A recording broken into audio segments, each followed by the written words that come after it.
নমস্কার বন্ধুরা, শেয়ার বাজার ও বিনিয়োগ চ্যানেলে আপনাদের স্বাগত। চলুন দেখে নেওয়া যাক 15ই মে নিফটি কত দূর অবধি যেতে পারে। প্রথমত যেটা বলার 14 তারিখের ভিউ থেকে বলছি, সেটা হচ্ছে আমরা বলেছিলাম যে 24,750-এর উপরে যদি 60-70-এর উপরে গিয়ে যদি চলে তাহলে বাজার 845 অবধি যেতে পারে, আর নইলে 750-এর কাছাকাছি যদি কোনো রেড ক্যান্ডেল বানায় তাহলে তার নিচে সেল হবে, এবং সেল হলে যে অনেক বড় টার্গেট হবে সেটা নয়। সেক্ষেত্রে বাজার 666 অবধি আসতে পারে। 666 যদি ভাঙে তাহলে প্রথম টার্গেট 600 এবং পরের টার্গেট 500-র কাছাকাছি চলে আসতে পারে। কালকে কি হলো বাজার দেখুন, বাজার নিচ থেকে খুললো, মানে যেখানে বাজার বন্ধ হয়েছিল সেখান থেকেই খুলেছে। খুলে একেবারে প্রথম ক্যান্ডেলেই আমাদের যে 750-এর যে রেঞ্জটা আছে, 744-50-এর যে রেঞ্জটা আছে সেখানে অবধি গেল, এবং 750-এর উপরে যখন গেছে 767 ছুঁয়েছে। 770-এর উপরে আমরা বলেছিলাম যে বাই হতে পারে, সে তার উপরে কিন্তু যায়নি, এবং এইখানে একটা পারফেক্ট সেল ছিল।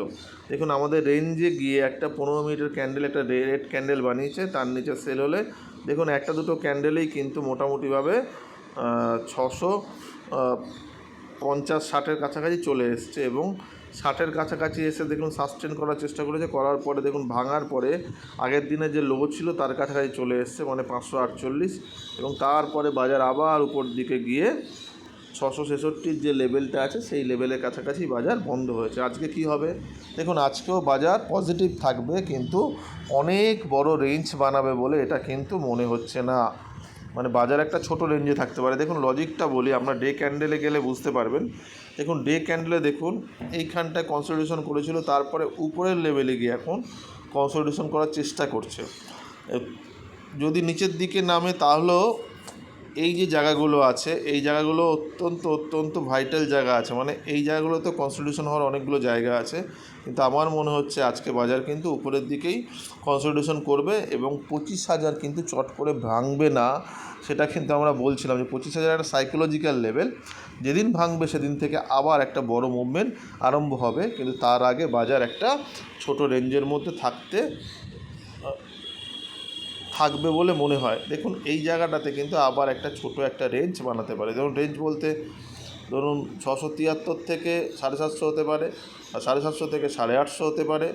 যতদিন না পর্যন্ত 25,050-এর উপরে বাজার বন্ধ হচ্ছে ততদিন কিন্তু আমরা অনেক বড় মুভমেন্ট পাবো না।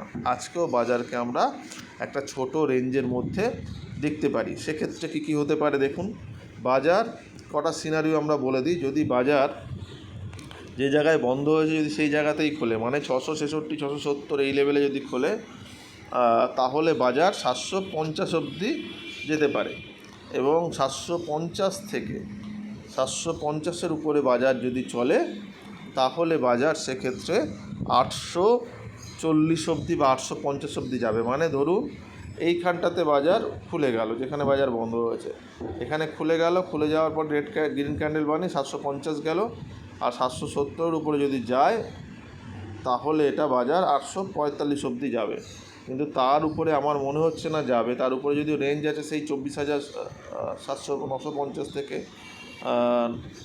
24,990 বা 25,000 যাই ধরুন না কেন, এই রেঞ্জটাতে কিন্তু আমার মনে হচ্ছে না আজকে এতটা দূর যাবে। এবারে সেকেন্ড আওয়ারে যদি ইউরোপিয়ান মার্কেট খুব ভালো খোলে তাহলে একটা আউটসাইড চান্স আছে, কিন্তু সেই চান্সটা খুব বেশি নেই বলেই মনে হয়, খুব কম সেটা।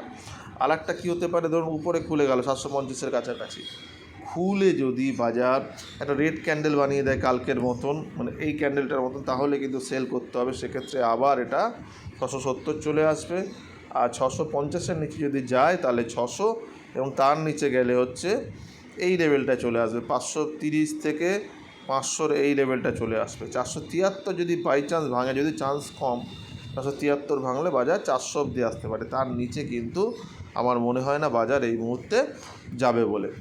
দেখা যাক তাহলে আজকে কি হয়।